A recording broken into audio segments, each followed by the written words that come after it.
Pasemos al Evangelio de Juan, capítulo 18.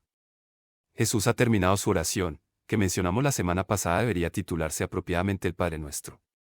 Y ahora, desde donde quiera que se ofreciera esta oración, tal vez fuera en el recinto mismo del templo, ya que las puertas del templo estaban abiertas toda la noche durante el tiempo de la Pascua, para que la gente pudiera venir en cualquier momento y adorar a Dios. Pero habiendo terminado su oración, cruza ahora el arroyo Cedrón con sus discípulos, para ir a un lugar en el Monte de los Olivos, donde Jesús iba muchas veces con sus discípulos al huerto, conocido como Getsemaní. En aquellos días, los ricos de Jerusalén tenían jardines privados en el Monte de los Olivos. Podría ser que una de estas personas a las que les agradaba a Jesús le hubiera dado la llave de la puerta de su jardín y que Jesús tuviera acceso a este jardín en particular allí en el Monte de los Olivos. Y él iba allí muchas veces con sus discípulos. Pero cuando Jesús, capítulo 18, verso 1, cuando Jesús hubo hablado estas palabras, salió con sus discípulos al otro lado del arroyo Cedrón, donde había un huerto en el cual entró con sus discípulos. Entonces la redacción y la fraseología aquí indicarían que Jesús entró en uno de estos jardines privados dentro de un área cerrada. Lo interesante fue que cruzó el arroyo Cedrón en este punto, durante la temporada de Pascua. Durante la temporada de Pascua, allí en el monte del templo, para la Pascua serían sacrificados miles de corderos. De hecho, unos 30 años después, el gobierno romano intentó realizar un censo. No podían contar al pueblo porque los judíos se oponían a un censo del pueblo desde el momento en que David hizo el censo y la nación estaba juzgado por el pecado de David. Entonces a partir de ese momento nunca contarían personas. De hecho, hoy en día los ortodoxos, si estás en una fiesta y tienes que saber contar para un juego o algo así, no cuentan a las personas. Dirán, no 1, no 2, no 3, no 4, no 5. Pero en el censo lo que hicieron fue contar el número de ovejas que se mataron para la Pascua. Porque tenían curiosidad por saber cuántas personas se reunían en Jerusalén para estas Pascuas. Ahora, el cordero pascual tenía que ser comido por no menos de 10 personas. Y así, en el censo particular mencionado por Josefo, se sacrificaron 256.000 ovejas para esa fiesta de la Pascua, lo que indica el número de personas en Jerusalén en algún lugar alrededor de 2,5 millones de personas reunidas para la Pascua. Entonces, cuando mataban los corderos, la sangre iba a un pequeño riachuelo que se creaba hasta el arroyo de Cedrón. Y allí se mezclaría con el agua del arroyo Cedrón, y sería un agua de aspecto sangriento que fluiría río abajo. Y cuando Jesús lo cruzó con sus discípulos, lleno de sangre, mezclada con el agua del arroyo, que por supuesto lo bañó, pensando en todos esos corderos que fueron sacrificados para la Pascua. Sin duda, Jesús estaba pensando en el cordero que debía ser sacrificado en esta Pascua. El Cordero de Dios que quitaría los pecados del mundo. Y para él probablemente fue un momento muy conmovedor cuando cruzó ese arroyo con sus discípulos, viéndolo manar rojo con la sangre de los corderos pascuales. También Judas, el que le traicionó, conocía este huerto donde Jesús iba a menudo. Y habiendo recibido de los principales sacerdotes y de los fariseos un grupo de hombres y oficiales, salieron con sus antorchas, sus faroles y sus armas. La banda, esa palabra en griego, indica un contingente romano de lo que se conocía como una cohorte, 650 hombres, o también tenían una cohorte ampliada que era de 1,000 hombres compuesta por 270 hombres de caballería más la infantería, o al menos 200 hombres. Ahora, es interesante que trajeran un número tan grande de soldados romanos junto con los oficiales del templo para arrestar a Jesús con su 12. Es interesante porque pensaron que necesitaban tantos. Y sabiendo Jesús que todas las cosas le sobrevendrían, salió del jardín. Vinieron con sus antorchas. Ahora era luna llena. Realmente no necesitaban antorchas durante la luna llena allí. Pero tal vez pensaron que estaría acechando en algún lugar entre los arbustos o escondiéndose y por eso vinieron con sus antorchas y armas. Pero Jesús salió directamente a su encuentro. Y él les dijo, ¿a quién buscáis? Y ellos le respondieron, Jesús Nazareno. Y él les dijo, yo soy. Notarán que la palabra le está en cursiva, lo que significa que fue agregada por los traductores. Jesús simplemente dijo, yo soy. Ese nombre divino del Dios eterno. Cuando Jesús dijo, yo soy, sin duda se produjo una explosión de poder divino. Y cuando Él les dijo, yo soy, cayeron de espaldas al suelo. Ahora, en ese momento, Jesús podría simplemente haberse ido y dejarlos tirados allí. Es interesante que Jesús tiene el control de toda la situación. Él es el amo. Ven a arrestarlo, Él es el que está dando las órdenes. Fíjense, les volvió a preguntar, ¿a quién buscan? Y ellos dijeron, Jesús Nazareno. Él dijo, te dije que lo soy. Así que, si me buscáis a mí, dejad ir a estos otros. Y les ordenó que dejaran ir a los discípulos, lo cual hicieron. Él tenía el control. Él estaba dando las órdenes en este punto. Dominio perfecto de toda la situación. Ahora bien, llegados a este punto, para que se cumpla la escritura que dice, de los que me diste, ninguno he perdido. Entonces Simón Pedro, teniendo una espada, la desenvainó. Hirió al criado del sumo sacerdote y le cortó la oreja derecha. El nombre del siervo era Malco. Simón había estado en un sueño profundo. Había tratado de permanecer despierto y orar con el Señor, pero no pudo hacerlo. Estaba cansado. Y entonces, cuando Jesús dijo, sigue durmiendo ahora, descansa, y luego dijo, levántate, ha llegado la hora. Cuando Pedro se levantó del sueño profundo, probablemente todavía estaba bastante aturdido, miró a su alrededor, vio la multitud, sacó su espada y comenzó a blandir. Malchus puede alegrarse de tener sueño. Solo le llamó la atención. Estaba intentando arrancarle la cabeza, sin duda.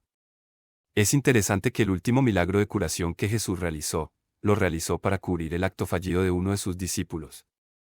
Porque Jesús curó la oreja de Malco, el siervo del sumo sacerdote.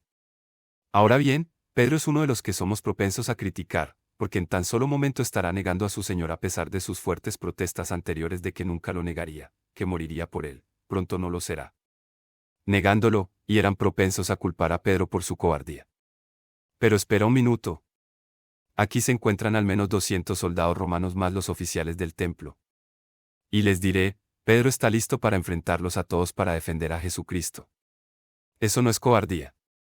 Para eso se necesita algún tipo de hombre. Así que no seas demasiado duro con Peter. Era un hombre de hombres. Estaba listo para enfrentarse a toda la banda. Entonces Jesús dijo a Pedro, mete tu espada en la vaina. La copa que mi padre me ha dado, no la beberé. Ahora, un poco más temprano en la tarde, mientras Jesús estaba en el jardín, orando, Padre, si es posible, pase de mí esta copa. Sin embargo, no se haga lo que yo quiero, sino la tuya. Hecho. En ese momento, Jesús estaba frente a la copa, de mala gana. Fue en ese momento que estaba presentando su voluntad a los padres. No era algo que quisiera hacer, que deseara hacer. Este fue un acto de sumisión al Padre. Pero ese compromiso se hizo. Una vez hecho, no hubo vuelta atrás. Jesús dijo a sus discípulos, ¿no os dais cuenta de que en este momento podría llamar a 10 legiones de ángeles para que me libere? No necesito tu ayuda, Peter. Si quisiera salir de esto, podría salir de esto muy fácilmente. Pero la copa que el Padre me ha dado a beber, no la beberé. Él había hecho su compromiso. No hay vuelta atrás. Entonces la banda y el capitán y los oficiales tomaron a Jesús y lo ataron. Qué ridículo eso, deberían atarlo. Pero déjeme decirles, lo que sea que usaron, las cuerdas o lo que sea para atar a Jesús no ataron a Jesús. Atado por algo más, mucho más poderoso que las cuerdas. Estaba atado por su amor por ti y por mí. Eso es lo que hizo que él se sometiera a esto. No es que lo ataron y lo llevaron cautivo. Él no era su cautivo. Era un cautivo del amor. Su amor por ti, su amor por mí. Eso es lo que obligó a Jesús a seguir adelante para enfrentar la cruz. Y lo llevaron primero a Anás, porque era suegro de Caifás, que era sumo sacerdote aquel mismo año. Anás había sido el sumo sacerdote del año 5 al año 16. Anás fue probablemente uno de los hombres más influyentes, poderosos y ricos de la ciudad de Jerusalén. En este momento particular, el sumo sacerdocio era una especie de nombramiento político por parte del gobierno romano, y se aseguraba mediante una especie de proceso de licitación. Pagaron y sobornaron por el privilegio de ser sumo sacerdote. Estaba extremadamente corrupto en este punto. Anás era el sumo sacerdote. Y ser patriarca de esa familia era reconocido todavía como el poder detrás del oficio de sumo sacerdote. 5 de sus hijos en diversas épocas y durante diversos periodos ocupó el cargo de sumo sacerdote. En ese momento particular, su yerno Caifás tenía la autorización oficial romana como sumo sacerdote.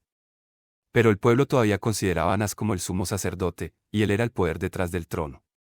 Y por eso lo llevaron primero a Anás. Anás era el hombre que tanto había corrompido el sacerdocio. Él era el dueño de las tiendas en el patio del templo donde se vendían los animales para los sacrificios, donde estaban las mesas de cambista. Porque él era el que extorsionaba al pueblo. Los altos precios de los animales sacrificados. Se podía comprar una paloma en la calle por unos 20 centavos para ofrecerla como sacrificio. Pero los sacrificios tenían que ser sin mancha ni defecto. Entonces, si compraste una paloma en la calle y la llevaste para un sacrificio, el sacerdote la examinaría cuidadosamente y encontraría alguna pequeña mancha. Él diría, no puedo ofrecerle esto a Dios. Mira, tiene una mancha aquí. Será mejor que vayas a la mesa de allí y les compres una paloma. Y por supuesto, esta era una concesión propiedad de Anás. Y cobraban 10 y 15 dólares por una paloma. Pero si querías ofrecer un sacrificio, tenías que tener uno que el sacerdote aceptara. Y estos ya fueron aceptados. No había duda de que Anás los vendía en sus concesionarios de allí. Y eso fue lo que vio Jesús que le molestó tanto que manejó, hizo un látigo y los expulsó del templo. Y volcó las mesas de los cambistas y dijo que la casa de mi padre se llamará casa de oración y ustedes la han hecho cueva de ladrones. Comercializar las cosas de Dios y cómo Dios se enoja por eso. Y creo que sería prudente que muchos de estos evangelistas y curanderos y en todo el país hoy se dieran cuenta de cuán enojado se pone Dios cuando la gente intenta comercializar el evangelio, o poner en el camino de los hombres barreras para su llegada a Dios. Las personas que intentan enriquecerse con el evangelio harían bien en estudiar la ira de Jesús cuando descubrió que esto sucedía en los atrios del templo. Amós se enfrentó a Jesús desde entonces. Había dado un vuelco a su pequeño negocio, naturalmente, volvieron a arreglar las cosas. Pero le irritaba que Jesús tuviera el descaro de alterar su negocio de extorsión. Y así fue llevado primero a este hombre, un ladrón, un hombre rico, un saduceo. Y allí fue juzgado primero ante Anás, luego ante Caifás y luego ante Pilato. Y lo llevaron ante Anás, que era el sumo sacerdote, suegro de Caifás, que era el sumo sacerdote aquel mismo año. Por eso había dos sumos sacerdotes. Anás, el patriarca, el anciano, reconocido por el pueblo, pero el gobierno romano había designado políticamente a Caifás como sumo sacerdote. Ahora este Caifás fue el que dijo, mira, es necesario que me maten por toda la nación. Y Simón Pedro siguió a Jesús. Ahora bien, esto es admirable. El resto de los discípulos, a excepción de Juan, huyeron. Simón se metió en problemas porque no iba a dejar a Jesús. Continuó siguiéndolo. Y el discípulo que era conocido del sumo sacerdote, entró con Jesús en el palacio del sumo sacerdote, pero Pedro estaba a la puerta. Ahora este otro discípulo, sin duda Juan se refiere a sí mismo. Y era conocido del sumo sacerdote. Ahora bien, ¿cómo suponen que fue que Juan era conocido por el sumo sacerdote? Según las historias, Zebedeo, el padre de Juan, era un comerciante de pescado muy rico. Él tenía su flota de ovejas, barcos arriba, en realidad eso fue un desliz israelí. Cuando estés allí en Israel, te dirán, mira todas estas ovejas. Y estarán hablando de las ovejas en la ladera y las llaman barcos. Y entonces, mira todos los barcos de allí. Entonces, Zebedeo tenía su flota de barcos pesqueros en el mar de Galilea. Solo un tonto cae 2 veces en el mismo hoyo. Y mírame caer en ese uno, es solo un minuto para demostrarlo. Un minuto para demostrarlo. Y era imposible llevar pescado fresco al mercado de Jerusalén. Entonces salaban el pescado y el pescado salado era uno de los grandes manjares. Y según las historias, y de hecho hoy todavía hay una pequeña cafetería en la ciudad vieja de Jerusalén, y debajo de esta cafetería hay arcos y declaran que estos arcos eran en realidad el mercado de pescado de Zebedeo. Y que vendió el pescado salado al sumo sacerdote. Ahora bien, si esto fuera así, mientras Juan crecía, probablemente era el repartidor y había estado allí en la casa del sumo sacerdote muchas veces entregando el pescado salado. Y así se cree que Juan conoció al sumo sacerdote. En cualquier caso, él lo conocía. Y él entró, pero Pedro estaba afuera. Y entonces el otro discípulo conocido del sumo sacerdote le habló a la muchacha que guardaba la puerta e hizo entrar a Pedro. Entonces la joven dijo a Pedro, el que estaba por la puerta, ¿no eres tú de los discípulos de este? Y Peter dijo, no, no lo soy. Y allí estaban los criados y los oficiales que habían encendido brasas, porque hacía frío. Y ellos se calentaban, y Pedro estaba con ellos y se calentaba. En este punto podría simplemente decir que tened cuidado cuando busquéis calor en los fuegos del enemigo. Estás en territorio peligroso. Entonces el sumo sacerdote preguntó a Jesús sobre sus discípulos y su doctrina. Ahora esto fue una violación de la ley judía. Tenían una especie de quinta enmienda en la que ningún hombre podía testificar contra sí mismo. No estaba obligado a testificar contra sí mismo. Existía la quinta enmienda y era ilegal pedirle a un hombre que testificara contra sí mismo. Entonces, cuando el sumo sacerdote le hacía la pregunta, Anás le preguntó acerca de sus discípulos y acerca de su doctrina. Y Jesús en realidad está respondiendo diciendo, mira, hable abiertamente al mundo. Siempre estaba enseñando en las sinagogas y en el templo donde siempre acuden los judíos. Y no he dicho nada en secreto. Entonces, ¿por qué me preguntas? Eso es ilegal. Preguntadles quién me escuchó. Presentad a vuestros testigos. Eso es lo legal que hay que hacer. Los que me escucharon. Y que os digan lo que yo les he dicho. He aquí, ellos saben lo que he dicho. Así que era un punto técnico legal el que Jesús estaba llamando al sumo sacerdote. Pero cuando dijo eso, uno de los oficiales que estaban allí golpeó a Jesús con la palma de su mano y él dijo, ¿respondes así al sumo sacerdote? Y Jesús le dijo, sí he hablado mal, entonces das testimonio del mal, pero si bien, ¿por qué me golpeas? Ahora bien, evidentemente a este tipo que estaba junto al sumo sacerdote le gustaba golpear a los prisioneros. Pablo tuvo el mismo tipo de experiencia más tarde cuando el sumo sacerdote le hizo una pregunta y Pablo la desafió y el tipo golpeó a Pablo y Pablo se volvió y dijo Dios te herirá, sepulcro de cabeza blanca. Era un poco más gentil que Jesús. Pienso en esto en el contexto del Sermón de la Montaña donde Jesús dijo, y si un hombre golpea a él mejilla derecha, vuélvele también la otra. Tenemos que entender esa escritura en particular en su contexto. Porque Jesús en realidad no puso la otra mejilla. Él simplemente dijo, oh, mira, si he dicho mal, entonces da testimonio del mal. Y si he expuesto un punto honesto de la ley, ¿por qué me golpeaste? Y retó al hombre por haberlo golpeado ilegalmente. Ahora Anás lo ató de nuevo y lo envió a su yerno Caifás. Y Juan lo hace. No nos habla de su juicio ante Caifás, pero los otros evangelios, Mateo y Marcos, nos hablan de la juicio ante Caifás. Y Simón Pedro, estando en pie, se calentó, y le dijeron entonces, ¿no eres tú también uno de sus discípulos? Y él lo negó y dijo, no lo soy. Y uno de los siervos del sumo sacerdote, que era pariente de Malco, el hombre a quien Pedro le cortó la oreja, dijo, ¿no te vi con él en el jardín? Y Pedro volvió a negar e inmediatamente cantó el gallo. Uno de los otros evangelios nos cuenta que en ese momento Jesús se volvió y miró a Pedro. Y Pedro se acordó de las palabras del Señor, y salió y lloró amargamente. Fue una experiencia muy dura para Peter. Las historias nos dicen que en los años venideros, las personas que molestaban a Pedro, esos enemigos del Evangelio, hacían el canto de un gallo cada vez que lo veían, recordándoles constantemente su fracaso. Es terrible cómo la gente se aprovecha de una debilidad o del fracaso del hombre y trata de sujetarlo en lugar de levantarlo nuevamente. Ese no debería ser el caso dentro de la familia de Dios. Si un hombre es sorprendido en una falta, entonces vosotros que sois espirituales, restaurad a tal uno con un espíritu de mansedumbre como nos consideramos a nosotros mismos. Para que no seamos tentados y caigamos también nosotros, como queréis que os hagan los hombres a vosotros, entonces haced también vosotros lo mismo con ellos. Si cometo un error, quiero que la gente sea paciente, tolerante y considerada. Por lo tanto, debo ser paciente, tolerante y considerado. Bienaventurados los misericordiosos, porque ellos alcanzarán misericordia. Solía decirles eso a mis profesores de seminario cada vez que tenía exámenes. Luego llevaron a Jesús desde Caifás al salón del juicio. Ahora él será llevado ante Pilato. Y era temprano. Pero ellos mismos no quisieron entrar al salón del juicio. Verás, era el área de los gentiles. Y si entraban allí, se contaminarían y no podrían celebrar la Pascua. Entonces Pilato salió hacia ellos.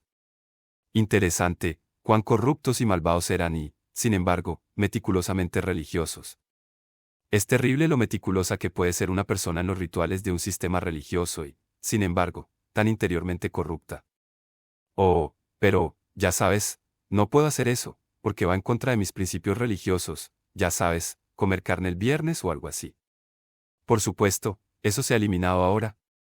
Pero es sorprendente cómo nos adentramos en estas pequeñas cosas tradicionales. Y como Jesús y, como dijo Jesús, se cuela un mosquito, pero se traga un camello. Y esto es muy cierto en el caso de las personas que están totalmente atadas a las tradiciones religiosas. Empiezan a esforzarse por las cosas más pequeñas, pero pasan por alto. Él dijo, pagáis el diezmo de vuestros jardines de especias. Mientras cuentas tus pequeñas semillas ni, dices, 9 para mí, un para el Señor, 9 para mí, un para el caballero. Contando estas pequeñas semillas negras, asegúrese de que el Señor reciba su décimo. Y pagaréis el diezmo de vuestra menta, de vuestro comino y de vuestras especias. Pero habéis omitido las cosas más importantes de la justicia, del juicio y de la misericordia. Ahora tenemos que protegernos de las tradiciones y de la adherencia meticulosa a las tradiciones, pero pasando por alto algunas de las cosas más importantes que le interesan a Dios. Y entonces, aquí estaban, no querían entrar porque no querían. Para contaminarse y, sin embargo, estaban planeando la crucifixión del Hijo de Dios. Que toda una paradoja aquí. Entonces Pilato salió a ellos y les dijo, ¿qué acusación traéis contra este hombre? Ahora bien, el gobierno romano nombró a Pilato procurador de Judea. Cuando Herodes el Grande murió, dividió su reino entre sus 3 hijos. Pero Herodes Archilas, que estaba a cargo del área de Judea, comenzó a extorsionar a la gente con impuestos tan altos que se quejaron ante el gobierno romano y éste les concedió convertirse en una provincia de Roma bajo un procurador. Y Pilato llegó a ser procurador de Judea. Ahora bien, el cuartel general romano en aquella zona estaba en Cesarea, no Jerusalén. Pero el procurador tenía que visitar todas las ciudades importantes al menos una vez al año, y normalmente iban a Jerusalén durante los días festivos porque sabían que era entonces cuando se reuniría todo el pueblo. Y si había algún movimiento civil contra Roma, a menudo ocurría durante estos tiempos de fiesta. Ahora bien, la primera vez que Pilato vino de Cesarea con la legión romana a la ciudad de Jerusalén, en las cimas de las banderas de las legiones romanas, tenían estos bustos pequeños del César, que era un dios para el gente.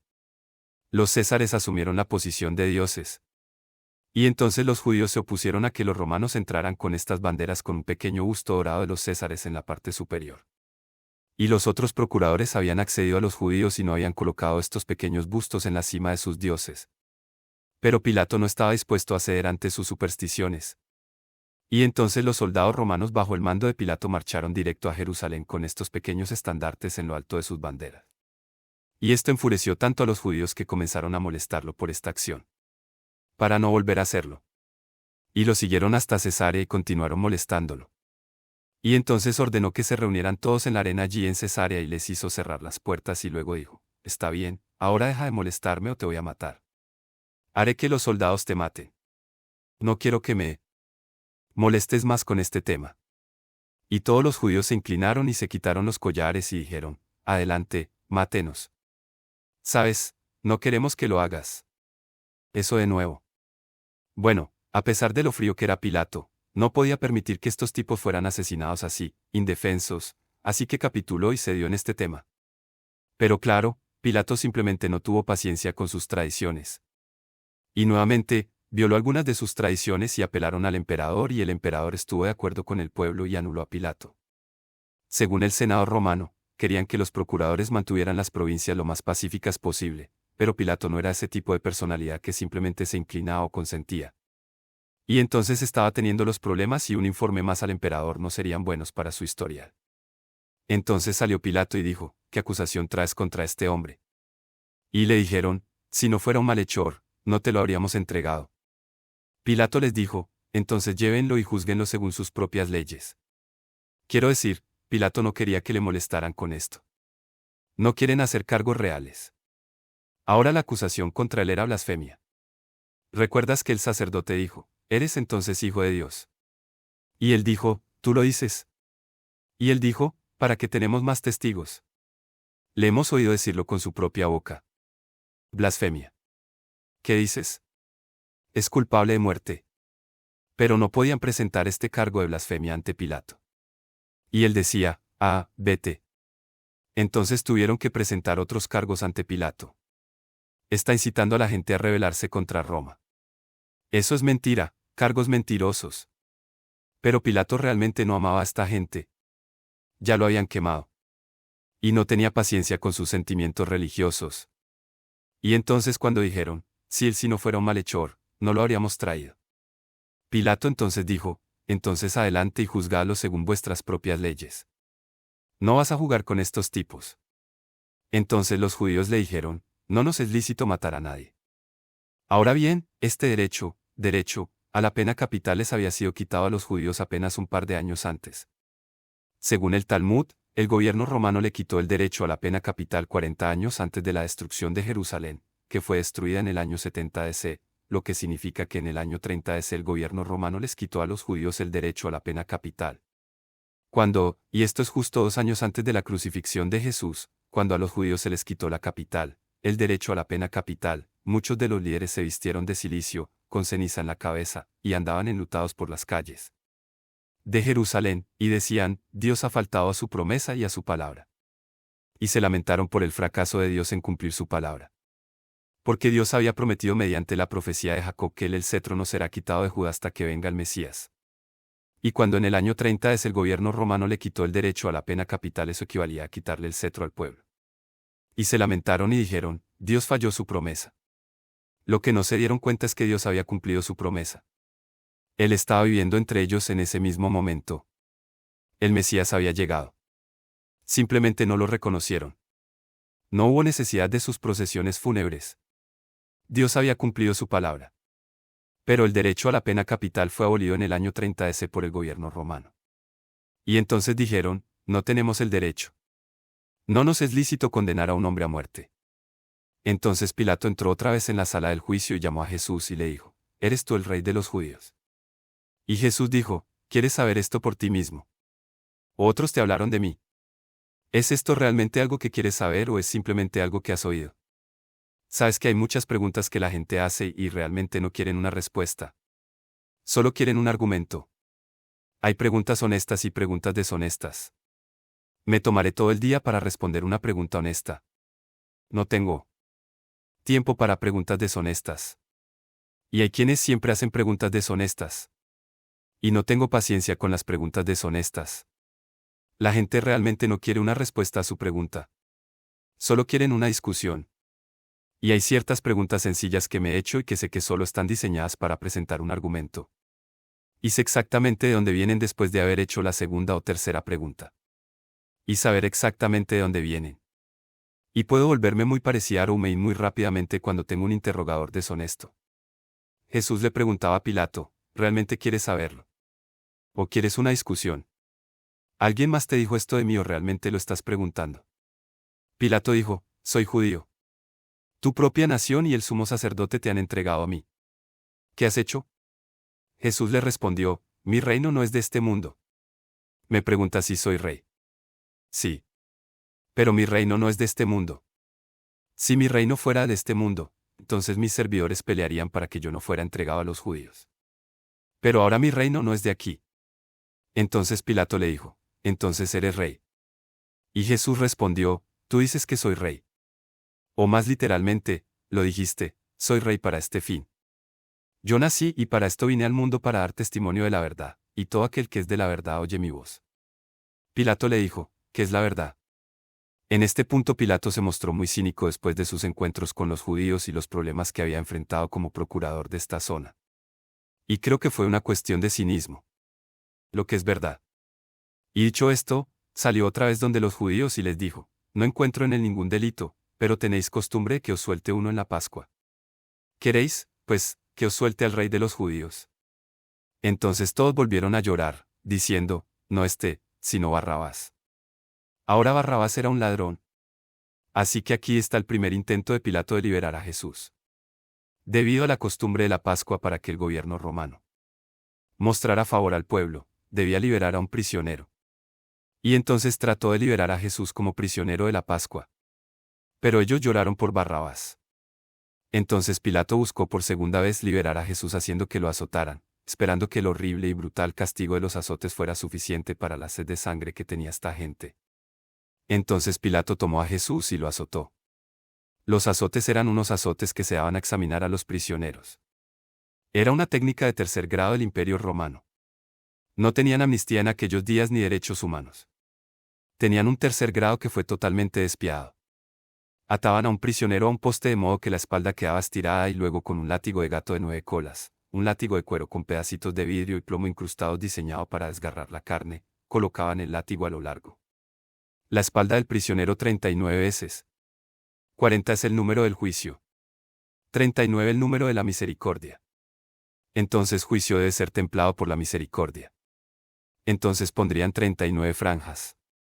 Ahora, mientras le colocaban la raya en la espalda, el prisionero gritaba un crimen que había cometido. Y cada vez que gritaba un crimen, el látigo era un poco menos severo. Hasta que llegaba al 39º rayado. simplemente le colocaban el látigo en la espalda. Pero si el prisionero no confesara un crimen, entonces cada golpe sería cada vez más duro hasta que se vería obligado a gritar en pura agonía los crímenes que había cometido. Imagínese a Jesús en esta difícil situación. Nada que confesar. Y así como la oveja queda muda ante el trasquilo, así él no abrió su boca. Y le impusieron toda la fuerza de los 39 azotes. Y lo azotaron. No se dice mucho al respecto, pero no podemos imaginar la agonía. Muchas veces los prisioneros morían como resultado de estos azotes. Antes de que les aplicaran el rayón número 39, ya estaban muertos por la pérdida de sangre y simplemente por el dolor extremo. Pero Jesús soportó ese sufrimiento. Ahora bien, la pregunta, dado que todo de esto es parte del plan de Dios. Estos azotes que le fueron impuestos eran parte del plan predeterminado de Dios. Fue profetizado en el libro de Isaías, por lo que Dios lo sabía de antemano.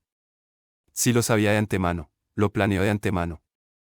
Mientras Pedro hablaba a los judíos el día de Pentecostés, dijo, vosotros, según el consejo y la presciencia de Dios, con vuestras malvadas manos le habéis crucificado y matado.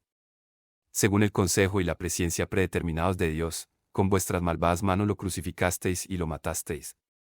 Consejo y presciencia.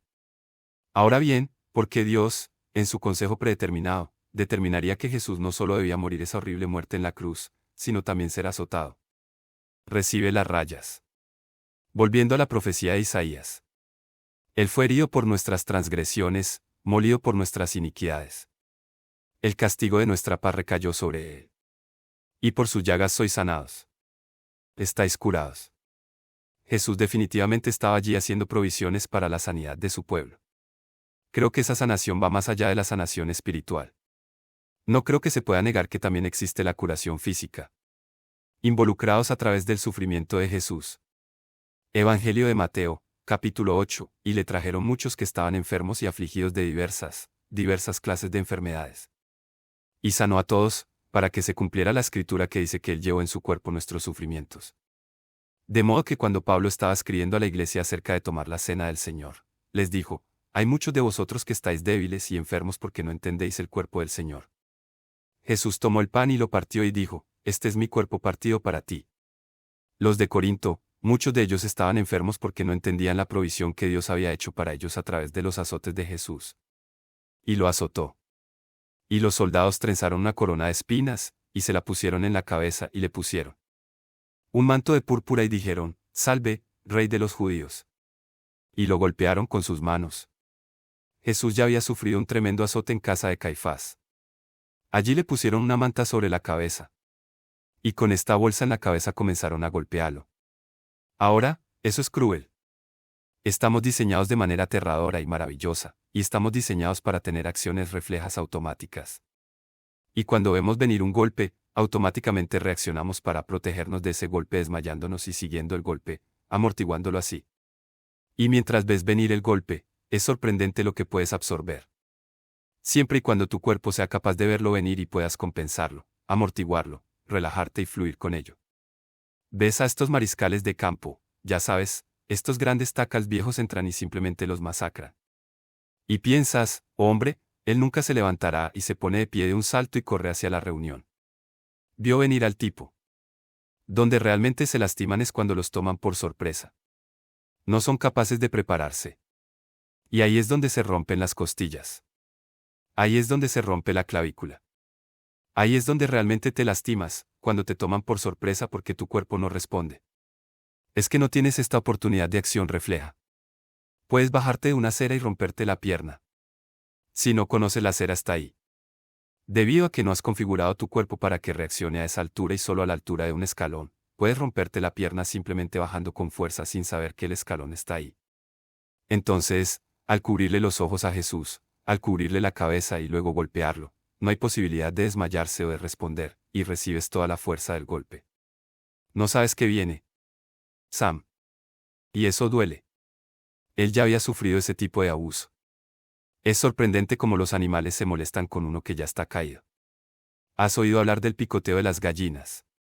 Si hay uno que está enfermo, pequeño o flacucho, todo lo picotearán hasta matarlo. Es solo una parte de la naturaleza animal.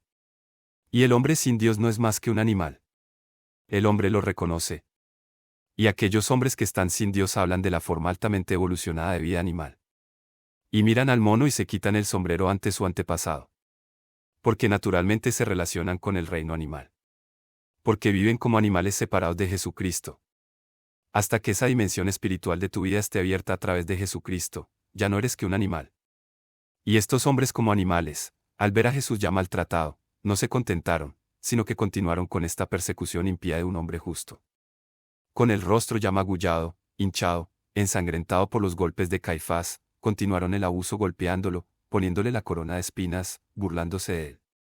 Existe una horrible psicología de masas en la que la gente pierde todas sus inhibiciones y restricciones naturales y actúa como una turba y como un animal. Y siempre es impactante las cosas que la gente puede hacer en el anonimato de una multitud. La verdadera naturaleza viciosa del hombre, la naturaleza pecaminosa del hombre, es revelado. Entonces Pilato salió otra vez y les dijo: He aquí os lo traigo, para que sepáis que no encuentro ningún delito en él. Y Jesús salió con la corona de espinas y el manto de púrpura. Y Pilato les dijo: He aquí el hombre. Creo que Pilato decía esto asombrado por Jesús. Acababa de verlo recibir 39 azotes sin decir palabra. Había escuchado a otros hombres en esa condición gritando de agonía. Había escuchado a otros mientras gritaban sus crímenes, los gritos, las maldiciones y, sin embargo, aquí lo toma todo sin decir palabra, sin gemir.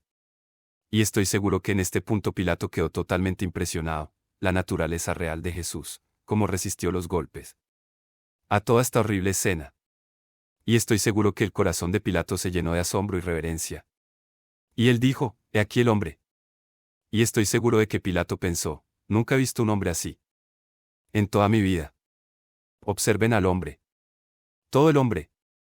El epítome de la virilidad se encontró en Jesucristo nuestro Señor. Él es uno que todo hombre puede admirar como un modelo y tratar de seguir ese modelo a seguir. Cada centímetro de hombre. Y cuando le vieron el sumo sacerdote y los alguaciles, clamaron, diciendo: Crucifícale. Crucifícale. Y Pilato les dijo: ¿Queréis tomarlo y crucificarlo? No encuentro ningún defecto en él. Y los judíos le respondieron: Nosotros tenemos una ley, y según nuestra ley él debe morir, porque se hizo hijo de Dios. Y cuando Pilato oyó estas palabras, tuvo mucho más miedo.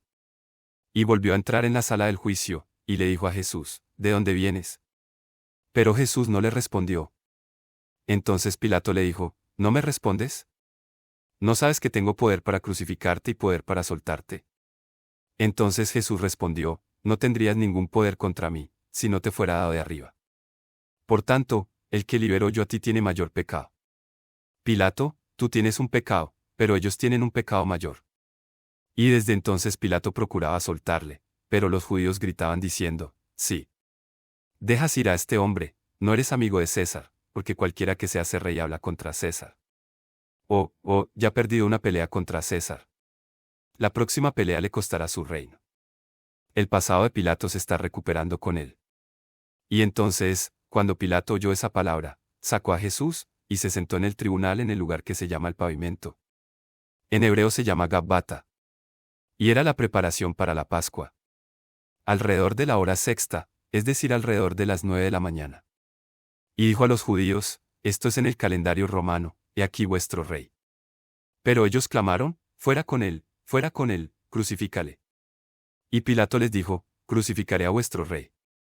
Y el sumo sacerdote respondió: No tenemos más rey que César. Estoy seguro de que eso hizo retroceder a Pilato. Sabía que rebeldes eran contra Roma. Pero escuchar al sumo sacerdote decir: No tenemos más rey que César. Fue esa sutil insinuación: si dejas ir a este hombre, un informe irá directamente a César y es tu trabajo, amigo. Aquí hay un hombre que dice ser rey. No puede ser amigo del César. Y entonces Pilato lo entregó para ser crucificado. Y se llevaron a Jesús. Pilato tuvo que tomar una decisión muy difícil. Sabía en su corazón lo que era correcto, pero la multitud lo estaba presionando para que tomara una decisión que sabía que era incorrecta. Esa es siempre una posición difícil. Cuando en tu corazón sabes lo que debes hacer, en tu corazón sabes que es lo correcto. Son las presiones que te empujan a hacer la cosa incorrecta. Y qué tragedia cuando una persona sucumbe a esas presiones malignas y hace algo que es una violación de su propia conciencia, de su propio conocimiento de lo que es correcto. Siempre es triste violar tu propia conciencia y hacer lo que en tu corazón sabes que está mal. Pilato tenía el poder de crucificar a Jesús o de liberarlo. Pilato sabía que lo correcto era liberarlo. No hubo ninguna culpa. Si iba a aceptar los azotes sin gritar ningún crimen, tenía que ser inocente. Pilato les preguntó, ¿qué haré? ¿Qué hacer con Jesús que se llama Cristo? Gritaron, crucifíquenlo. ¿Por qué? ¿Qué mal ha hecho? Simplemente clamaron más fuerte, crucifíquenlo. Sin argumentos. No hay ninguna razón real. Solo los fuertes gritos de la multitud y Pilato sucumbió a ellos y lo entregó para ser crucificado. Esa pregunta que enfrentó Pilato es una pregunta que cada uno de nosotros debe enfrentar. ¿Qué voy a hacer con Jesús que se llama el Cristo? Verás, cada uno de nosotros estamos en la posición de Pilato. Esto simplemente no es un hecho registrado en la historia. Esto es relevante para ustedes esta noche. Cada uno de vosotros debe tomar la misma decisión que tuvo que tomar Pilato. ¿Qué haré con Jesús que se llama el Cristo? Y puedes creer en él o no creer en él.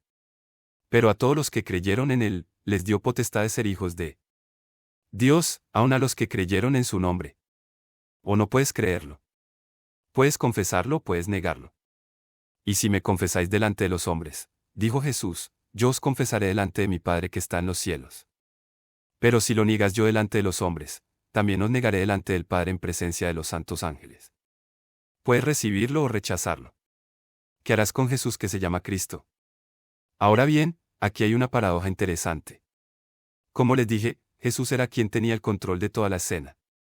Pilato supuestamente era el juez, Jesús era el demandante. En realidad, Pilato era el demandante. Su decisión no fue para afectar a Jesús en absoluto, porque lo que Dios había preordenado iba a suceder. La decisión de Pilato no afectó a Jesús. Lo que Jesús tuvo que hacer, tenía que hacer. Lo que hizo, lo hizo. La decisión de Pilato afectó su destino. Su propio destino estuvo determinado por la decisión que tomó. Y aún así contigo. Aunque en cierto sentido debes hacer tu juicio, ¿qué voy a hacer con Cristo? Tu decisión no altera en absoluto el destino de Jesucristo. Lo que Él es, Él es. Donde Él está, Él está. Eso no puede y no cambiará sin importar lo que creas. Puedes seguir diciendo, no creo que 2 y 2 sean 4. Eso no cambia el hecho. Eres un tonto. Lo que haces con Jesucristo no lo altera, pero sí determina tu propio destino. Y así, eres juez de tu propio destino. Cuando te enfrentas a la pregunta, ¿qué haré con Jesús, que se llama Cristo? El destino de vuestro propio futuro eterno está en vuestras manos. Entonces lo entregó para que lo crucificaran y tomaron a Jesús y lo llevaron y él, cargando su cruz, salió al lugar llamado el lugar de la calavera. En hebreo es Gólgota. En latín es Calvario. Donde crucificaron él y otros 2 con él a cada lado y Jesús en el medio. Y Pilato escribió un título y lo puso en la cruz, y la escritura era, Jesús de Nazaret, el Rey de los Judíos. Ahora, cuando el juez romano dictó la sentencia de crucifixión, inmediatamente el prisionero fue rodeado por 4 soldados romanos. Le dieron su cruz, y él debía llevar su propia cruz, y tomarían la ruta más larga a través de la ciudad.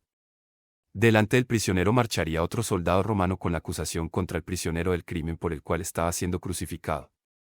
Y mientras caminaban por las calles, sería una advertencia para todas las personas que verían a este hombre camino a su muerte. Este es el crimen que cometió contra Roma y por eso está siendo crucificado. Y pondría miedo en los corazones del pueblo rebelarse contra Roma. Y entonces el soldado que iba al frente con esa acusación, Jesús de Nazaret, el Rey de los Judíos, desfilando por las calles de Jerusalén, saliendo por la puerta de Damasco, y por la puerta de Damasco hasta arriba. Del monte Maraía, allí encima del área que parece una calavera para ser crucificada. La crucifixión fue una muerte tan horrible, tan espantosa que fue gobernada por Roma y que nunca podría administrarse a un ciudadano romano. Fue una muerte demasiado horrible. Y, sin embargo, Jesús, el Hijo de Dios, fue condenado a la crucifixión. Este título lo leían muchos de los judíos, porque el lugar donde Jesús fue crucificado estaba cerca de la ciudad, y estaba escrito en hebreo, griego y latín. Desde la muralla de la ciudad, encima de la puerta de Herodes, se puede contemplar el Calvario y el Gólgota. Está a tiro de piedra. Y la gente allí en el muro de la ciudad mirando y viendo a los 3 prisioneros pudo escuchar los gritos, pudo observar la agonía en esa horrible escena. Entonces el sumo sacerdote de los judíos vino a Pilato y le dijo, no escribas al rey de los judíos. Pero él dijo, yo soy el rey de los judíos. Pero Pilato no tuvo paciencia con estos tipos y dijo, lo que he escrito, lo he escrito. Piérdase. Entonces los soldados, después de haber crucificado a Jesús, tomaron sus vestiduras e hicieron 4 partes para cada soldado una parte. Tomé sus sandalias, tomé el cinto, tomé el manto interior. Pero el manto exterior, la túnica que llevaba Jesús, era sin costura, tejida desde arriba por todos lados. Y dijeron entre sí, no la rompamos, sino echemos suerte sobre ella, ¿de quién será? Ahora en el Salmo 22, dice, repartieron mis vestidos entre ellos, pero sobre mi vestimenta echaron suertes. En realidad lo que harían es apostar. Tenían dados y tiraban los dados para ver quién se quedaba con las sandalias, tiraban los dados para ver quién se quedaría con el abrigo interior y los distintos artículos. Y cuando llegaron al manto exterior, estaban apostando mientras Jesús se moría por quién se quedaría con el manto. Y estaban junto a la cruz de Jesús su madre, y la hermana de su madre, María, esposa de Cleofás, y María Magdalena. Entonces las 3 Marías en la cruz. Y cuando Jesús vio a su madre y al discípulo que amaba, que estaba junto a él, dijo a su madre, mujer, ahí tienes a tu hijo, refiriéndose sin duda a Juan. Entonces dijo al discípulo, he ahí tu madre. Y desde esa hora, ese discípulo la cogió en su propia casa. Un hermoso vínculo entre Jesús y su madre, María. Llevaba mucho tiempo guardando un secreto. El secreto de la encarnación. Sabía que el niño era un niño especial. El ángel del Señor le había dicho eso antes de que ella lo concibiera por obra del Espíritu Santo. Él será grande. Será llamado Hijo del Altísimo. Y el aumento de su gobierno y la paz no tendrán fin.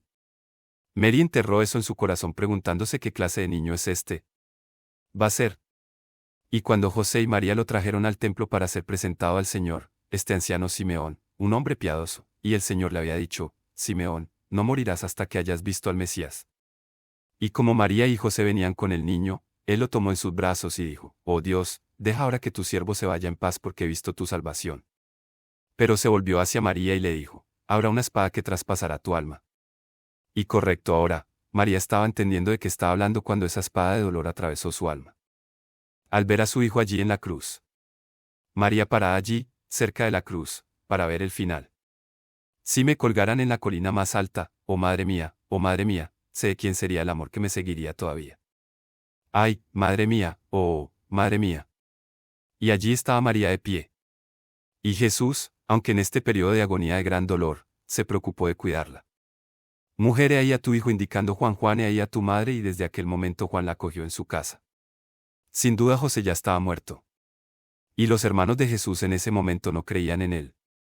Siempre se crea un vínculo más estrecho en la familia de Dios que incluso en nuestras familias naturales, si no están también en Dios. He aquí tu madre, he aquí tu hijo. Ahora después de esto, Jesús, habiendo cuidado ya a su madre, esto es, habiendo hecho esto, sabiendo que ya todo estaba cumplido, como os hemos dicho esta palabra, taleo, está cumplida o pagada o acabada, sabiendo que toda hora se habían cumplido las cosas para que se cumpliera la escritura. Dijo, tengo sed. Había allí una vasija llena de vinagre, y llenaron de vinagre una esponja, se la pusieron a Isep y se la llevaron a la boca. Y cuando Jesús tomó el vinagre, dijo, consumado es. Está logrado. Está pagado. La obra de Dios está completa. No vine a hacer mi voluntad, sino la voluntad del que me envió. He venido para hacer la voluntad del Padre y terminar su obra. Está terminado. La obra de redención de Dios para el hombre perdido es una obra consumada realizada por Jesucristo en la cruz. Y no hay nada que puedas agregar con tus buenas obras para ser aceptado por Dios. Todo lo que puedes hacer es recibir esa obra terminada de Jesús. Cualquier esfuerzo de tu parte para mejorar la justicia que Dios ya te ha contado solo arruinará las cosas. No va a ayudar. Está terminado. La obra de redención de Dios está completa. Y puedes recibir los mayores beneficios con el más simple acto de fe, simplemente creyendo. Y él inclinó la cabeza y abandonó el fantasma, o despidió su espíritu, entregó su espíritu. Los judíos, pues, porque era la preparación para que el cuerpo no permaneciera en la cruz en el día de reposo. Note que Juan dice que ese día de reposo era un día solemne. Dentro de la fiesta de la Pascua, el primer y el último día de la fiesta de la Pascua se llamaban días altos, días de reposo adicionales. Entonces este no era necesariamente el sábado. Y ahí es donde llegamos a una confusión. ¿Cómo podría Jesús estar 3 días y 3 noches en el corazón de la tierra si fue crucificado un viernes? Entonces el día de reposo probablemente era el día de reposo principal, probablemente era el jueves, por lo que tenían un día de reposo doble. Y Jesús probablemente fue crucificado durante el día del jueves, y luego el día de reposo el viernes, en realidad, y luego el día de reposo el viernes en realidad, y luego el día de reposo el sábado, el doble sábado el viernes y el sábado. Y luego, temprano en la mañana del primer día de la semana, vinieron y encontraron el sepulcro vacío. Pero observen que Juan nos dice que este era un día de reposo ceremonial particular con respecto a la Pascua. Era el día cumbre. Pero como se acercaba y se estaban preparando para ello y no podían hacer ningún trabajo y todo cuando empezaba, rogaron a Pilato que le rompiera las piernas para acelerar la muerte y bajar a los presos de la cruz. Ahora bien, la crucifixión comenzó en Persia porque los persas consideraban sagrada la tierra. Si un hombre era lo suficientemente malvado como para ser crucificado, sentían que su cuerpo no debía ser enterrado. Entonces fueron colgados en una cruz y, después de morir, sus cuerpos fueron comidos por los buitres. Y así sus cuerpos no estropearon el suelo.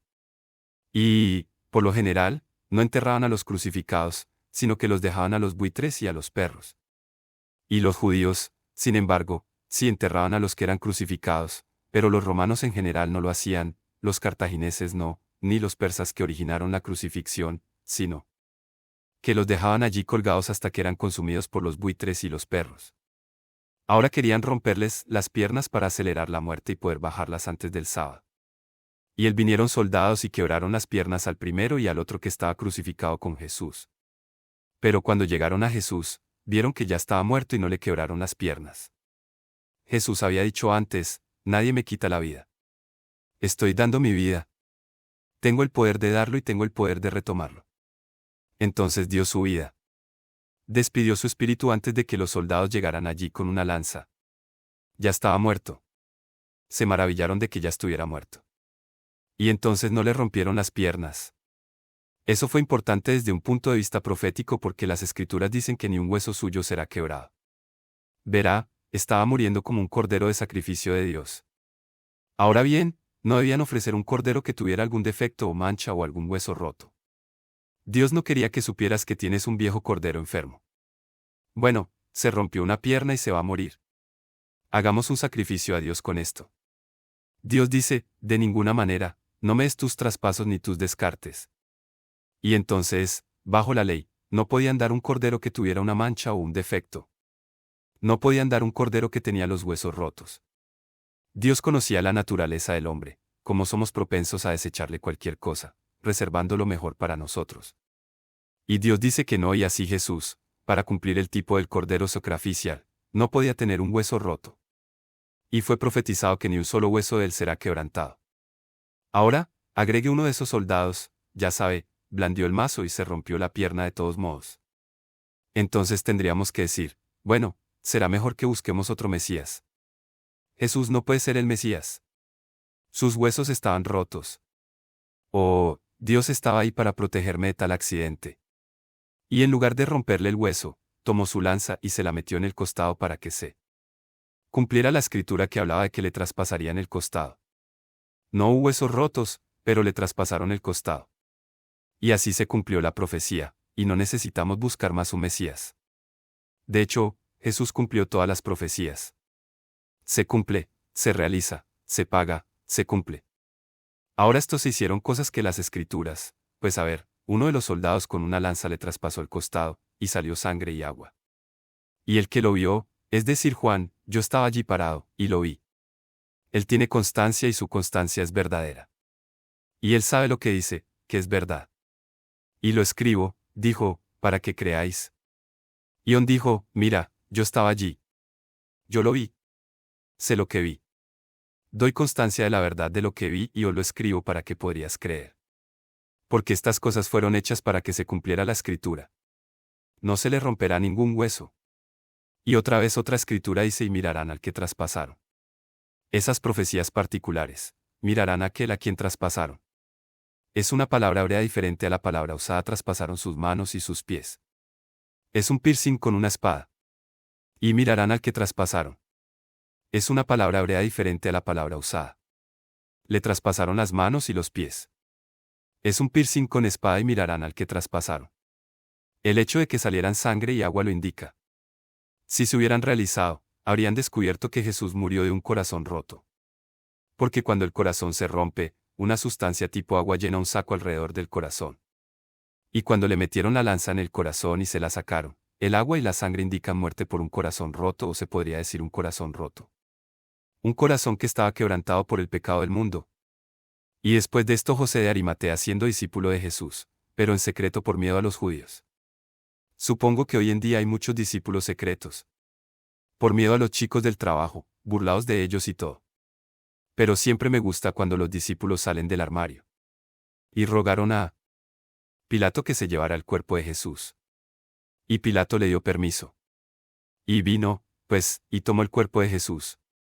Y vino también Nicodemo, el que había venido a Jesús de noche, y trajo una mezcla de mirra y aloe, que pesaba como 100 libras. Y tomaron el cuerpo de Jesús y lo envolvieron en lienzos con especias aromáticas, según la costumbre de sepultar entre los judíos. En el lugar donde fue crucificado había un huerto, y en el huerto un sepulcro nuevo, en el que todavía no había sido sepultado ningún hombre. Y allí pusieron a Jesús, porque los judíos estaban cerca y cerca del día de preparación del sepulcro. Realmente estaba ahí cerca. Ahora, si vas hoy a Jerusalén y ves la calavera en la ladera de la montaña en la cima del monte Maraía. Justo al lado hay un hermoso jardín que es un jardín antiguo porque se pueden ver los aljibes que aún están ahí desde tiempos antiguos y que se usaban para el riego de ese jardín. Y resulta que hay en ese jardín una tumba muy interesante que tiene un pequeño abrevadero frente a ella que muestra que en un momento hubo una piedra rodada a lo largo de ese abrevadero para tapar la puerta de esa tumba. Tengo la profunda convicción personal de que esa es la misma tumba donde yacía el cuerpo de Jesús. Lo que pasó con la piedra probablemente fue desconchados y vendidos como souvenirs a lo largo de los años. Pero gracias a Dios este no es el final de la historia. Continúe la próxima semana a medida que entremos en la resurrección de Jesucristo. Y terminaremos el Evangelio de Juan la próxima semana.